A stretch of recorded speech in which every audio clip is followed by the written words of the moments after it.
Shalom, saudara-saudari terkasih, sidang jemaat yang dikasihi Tuhan. Saudaraku, kalau kemarin kita sudah belajar tentang sidang di Yerusalem yang begitu panas, saudara, karena ada kelompok-kelompok Kristen Farisi, ada kelompok-kelompok yang mengatakan bahwa orang dari bangsa lain kalau tidak disunat tidak selamat. Kemudian ada kelompok yang, nah ini berbenturan ya dengan Paulus dan Barnabas yang menentang keras akan pengertian seperti itu, teologi seperti itu.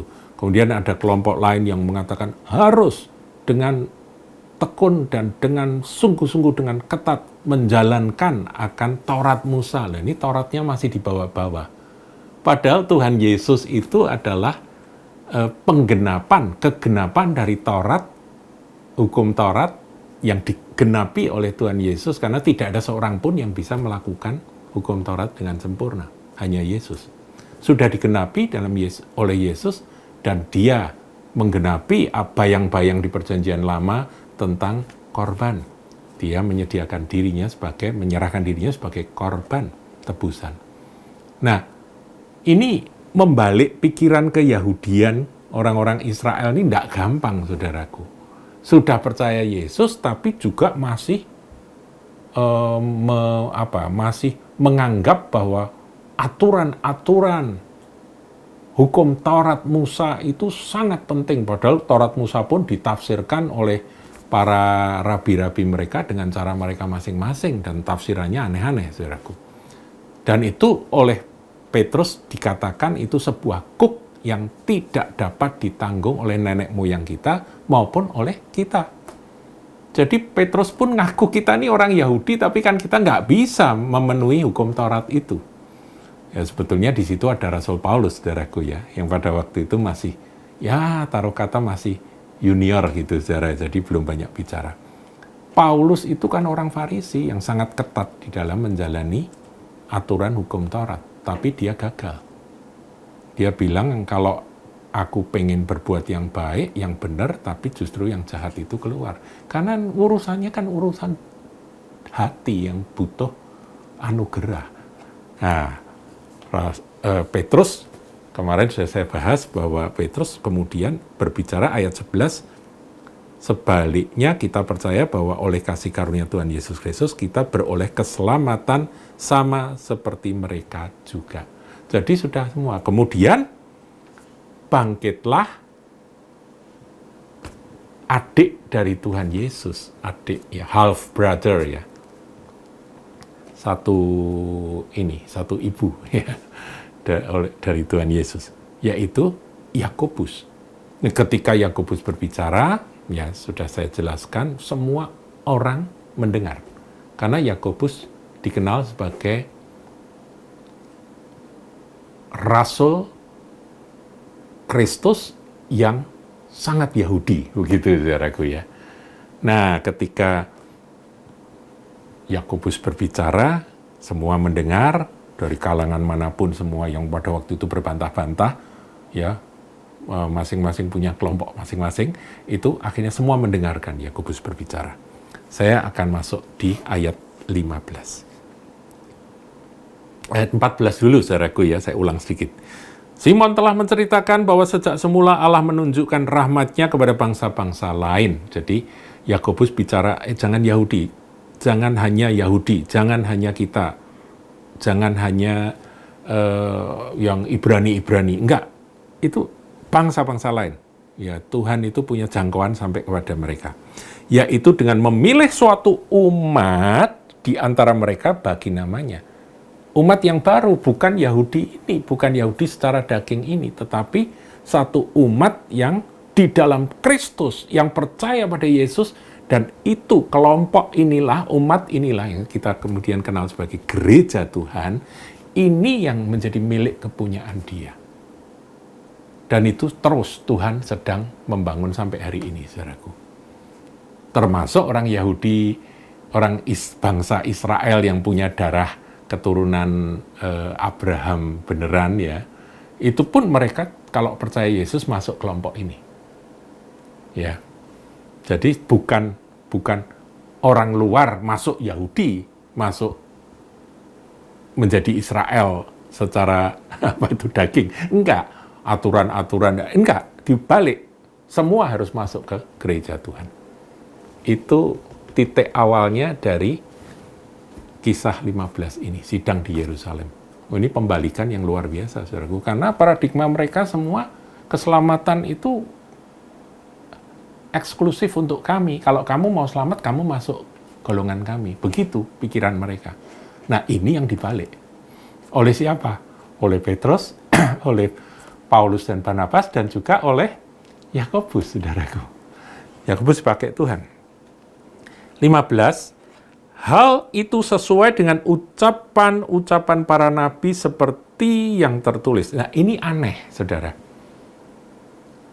Yakobus menyitir akan ayat dari kitab Amos. Saya bacakan ya ayat 16.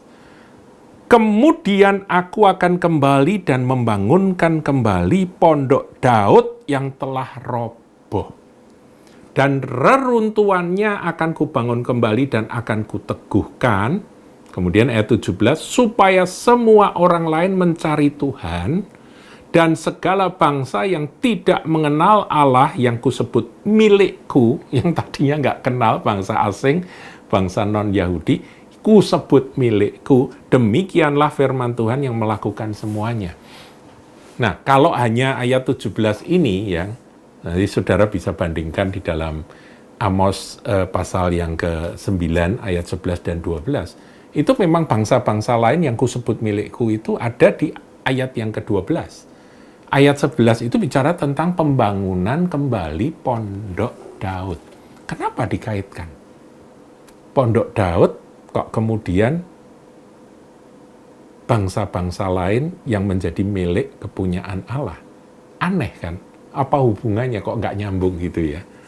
Nah, ini sepertinya semuanya sedang ribut-ribut, kemudian Yakobus berdiri dan Yakobus berbicara tentang nubuatan yang ditulis oleh Nabi Amos tentang dibangunnya kembali pondok Daud. Saudaraku, pondok Daud atau kemah Daud itu kalau kita mundur kepada sejarah tabut perjanjian, kita tahu ya tabut perjanjian itu adalah gambaran dari hadirat Allah. Dan pada waktu zaman Musa diperintahkan untuk membangun sebuah tabernakel atau sebuah kemah pertemuan, dan itu dibuat berlapis-lapis ya. Jadi ada halaman, kemudian ada ruang suci, dan kemudian tempatnya tabut itu ada di ruang maha suci atau ruang maha kudus. Nah, ruang maha kudus ini sakral sekali. Karena tabut itu adalah gambaran dari hadirat Tuhan sendiri, hadirat Allah. Itu nggak boleh dimasuki oleh sembarangan orang, saudara.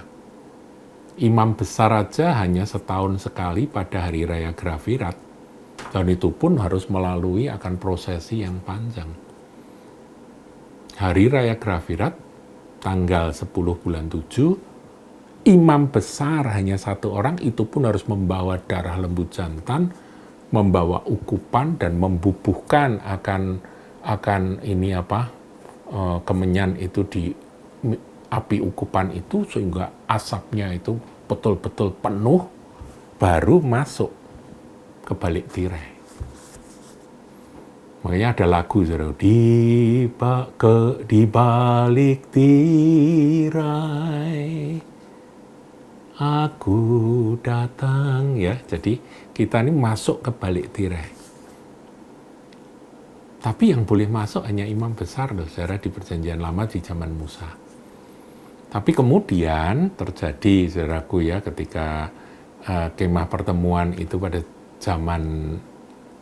zamannya Imam Eli itu sempat terampas, saudara, karena ngawur.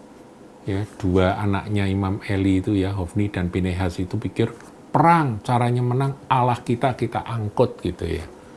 Kemudian tabut berani-beraninya diangkut keluar, saudara. Masuk aja setahun sekali, itu dikeluarkan, saudaraku. Mereka mikul tabut itu untuk perang. Tuhan marah. Akhirnya justru mati mereka. Hofni Pinehas mati, ya kan? Itu kisahnya kisah tragis dari keluarga Imam Eli. Nah, kemudian Imam Elinya juga mati, kemudian istrinya, cucunya, jadi cucunya Eli itu lahir, dikasih nama Ikabod, telah lenyap kemuliaan Israel. Jadi begitu menyedihkan karena tabut sudah terampas. Lambang hadirat Tuhan itu sudah dirampas, sudah nggak punya lagi. Tapi kemudian Tuhan sendiri yang menyelamatkan akan tabut itu ya. Nah, saudara tahulah di kuil Dagon dan sebagainya. Kemudian mereka ketakutan karena kena tulah dan akhirnya dikembalikan. Nah setelah itu, saudaraku, tabut ini sudah tidak terlalu jadi masalah buat bangsa Israel. Artinya tidak lagi menjadi penting. Baru kemudian di zaman Daud mendapatkan akan satu ilham roh bahwa tabut harus dibawa ke Yerusalem. Nah, peristiwanya ada di dalam 2 Samuel 6, saudara bisa baca, ya, nanti lain waktu kita pelajari, yaitu ada banyak makna rohani di dalamnya. Tapi yang menarik, ketika itu kan belum ada bait Allah, saudara. Bait Allah belum ada, belum dibangun. Kan bangunnya bukan zaman Musa, bukan zaman Daud, tetapi di zaman Salomo kan. Jadi pada waktu itu pokoknya tabutnya dulu aja. Dan diangkutlah tabut itu, dipikul, kemudian dibawa ke Sion. Dan kita baca aja ya, dalam 1 Tawarikh 16, ya kita lihat ayat yang pertama. Tabut Allah itu dibawa masuk, lalu diletakkan di tengah-tengah kemah yang dipasang Daud untuk itu. Jadi Daud membentangkan kemah, saudaraku. Kemudian mereka mempersembahkan korban bakaran dan korban keselamatan di hadapan Allah. Sudah nggak ada halaman, nggak ada ruang suci, adanya langsung tabut. Jadi kemah Daud itu adalah satu tempat yang isinya cuma tabut saja, tabut perjanjian. Kalau tabut perjanjian tadi kita sudah kenali bahwa itu adalah gambaran dari hadirat Allah, maka ya hadirat Allah saja yang ada di dalam kemah Daud. Langsung, saudaraku, langsung. Dan kita lihat ayat 4, saudaraku ya.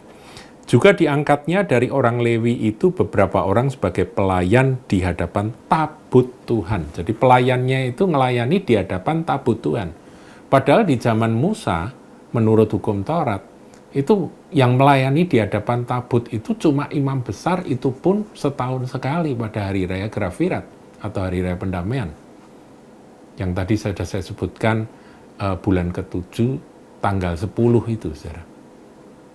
Nah ini sekarang di hadapan tabut Tuhan ini dilayani terus untuk memasyurkan Tuhan Allah Israel dan menyanyikan syukur dan puji-pujian baginya.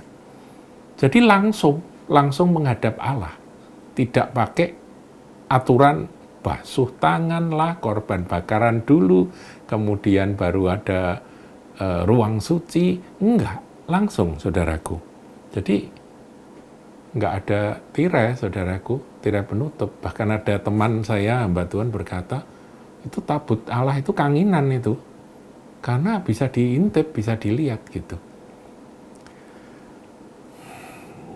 Tidak sakral gitu ya, tertutup rapat-rapat, sehingga untuk masuk menghadap Allah yang digambarkan bertahta di atas sayap kedua kerub tutup pendamaian itu nggak lagi harus begini, harus begitu. Kenapa? Nah, nanti kita lihat, saudaraku. Ini bedanya gambaran perjanjian baru dan perjanjian lama. Nah, Daud ini tanpa sadar, dia itu sudah memasuki akan era perjanjian baru, meskipun Sang Mesias datangnya masih 1000 tahun kemudian. Tapi dia melakukan itu karena pada waktu itu memang belum ada bait Allah, saudara. Jadi dia melakukan itu hanya berdasarkan pimpinan roh saja. Ya, jadi di hadapan tabut Tuhan untuk memasyurkan Tuhan Allah Israel dan menyanyikan syukur dan puji-pujian baginya. Jadi isinya itu adalah nyanyian syukur dan puji-pujian baginya. Wow, kalau saudara menyanyi bagi Tuhan dengan segenap hati, saudara menyembah Dia dengan segenap rohmu dan jiwamu, maka itu Anda sedang masuk dalam hadirat Tuhan dan sedang memasyurkan nama Dia.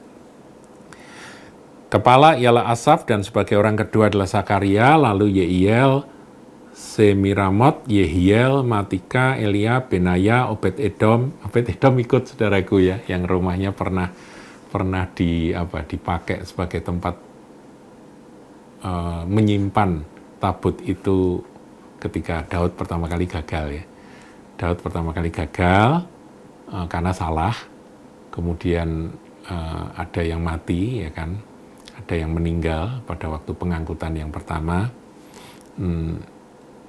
Kemudian takut Daud, ada rumah Obed-Edom, dibelokkan ke rumah Obed-Edom dan 3 bulan lamanya. Sampai Obed-Edom diberkati luar biasa. Nah ini Obed-Edom ikut, saudaraku. Ikut ya, tabutnya dibawa keluar dari rumah dia setelah Daud siap untuk membawa tahap kedua ya, dan berhasil.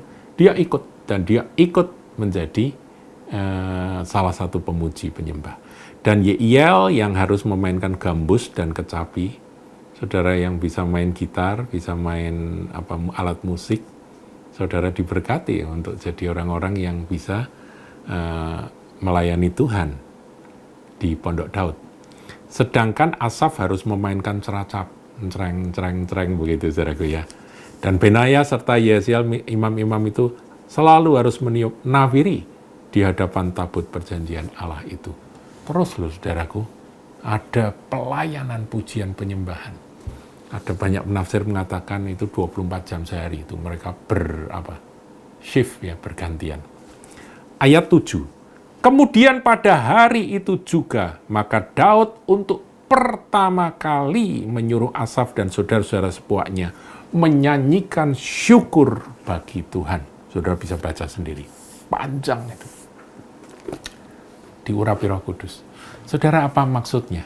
Dan mengapa ayat ini menyelesaikan konflik di dalam sidang di Yerusalem? Pewahyuannya luar biasa. Yakobus dengan ilham roh menjelaskan. Sekarang ini, untuk menghadap Tuhan, ya memang dia fokusnya juga di kisah 15 ayat 17 itu ya. Bahwa bangsa-bangsa lain pun diberi izin, sudah enggak usah ribet-ribet, enggak usah susah-susah, langsung ngadep. Karena melalui Yesus, dengan Yesus mati di atas kayu salib, maka tirai itu sudah robek. Allah terbuka bagi semua orang yang berdosa. Karena ada Yesus Kristus yang oleh darahnya dosa manusia dihapus sehingga manusia boleh menghadap pada Allah dengan penuh keberanian. Ini intinya, saudaraku. Dan itu bukan khas Yahudi, bukan eksklusif Yahudi. Bahkan yang keyahudian yang harus pakai tabernakel Musa itu sudah dihapuskan. Karena yang disitir oleh Yakobus adalah Pondok Daud yang akan dibangun kembali. Bukan tabernakel Musa yang akan dibangun kembali. Saudaraku, bukankah ini indah? Kita yang punya Tuhan Yesus Kristus, kita ini bisa langsung ngadep kepada Bapa. Dan kita bisa memberitakan akan kasih karunia Yesus Kristus pada semua orang berdosa. Dari bangsa apapun, dari latar belakang apapun. Dan barang siapa percaya tidak binasa, melainkan beroleh hidup kekal ketika mereka menerima korban salib Kristus dan mereka percaya pada Sang Juru Selamat. Dan kuasa darah Yesus menyucikan mereka dan Bapa membuka tangannya. Pondok Daud itu tabut terbuka, semua orang bisa datang dan semua bisa melayani. Nggak perlu harus suku Lewi, saudara. Kita semua bisa memuliakan Bapa. Kalau kita nyanyi, How great thou art, how great thou art. Kita nyanyi segenap hati, saudaraku, langsung kita berhadapan dengan hadirat dari Sang Maha Kudus itu. Karena kita adalah anak-anak Allah. Barang siapa menerimanya diberi kuasa untuk menjadi anak-anak Allah, yaitu mereka yang percaya dalam namanya. Nama Yesus Kristus Tuhan. Saudaraku, saya kira sedikit ulasan tentang Pondok Daud ini membuat kita tercerahkan. Saya sedih, saudaraku, banyak orang Kristen berapa waktu yang lalu ngajar, saudara, di sekolah Alkitab. Ngajarin apa? Ngajarin supaya umat Tuhan itu bersunat lagi. Kalau nggak bersunat itu nggak memenuhi hukum Tuhan, katanya. Lah, udah jelas-jelas seperti ini. Mau sunat, nggak ada urusannya. Kalau sunat mau kesehatan, silahkan, saudaraku. Tapi urusannya bukan keselamatan. Ada yang dulu makan ini nggak boleh, makan itu nggak boleh, itu juga diatur, saudaraku. Saudaraku, bukan urusan makan minum kerajaan Allah. Tapi kerajaan Allah adalah soal damai, sukacita oleh Roh Kudus, dan kebenaran. Kerajaan Allah adalah Yesus Kristus, Tuhan dan Raja kita. Ada di dalam hidup kita, sekarang dan sampai selama-lamanya. Tuhan Yesus memberkati.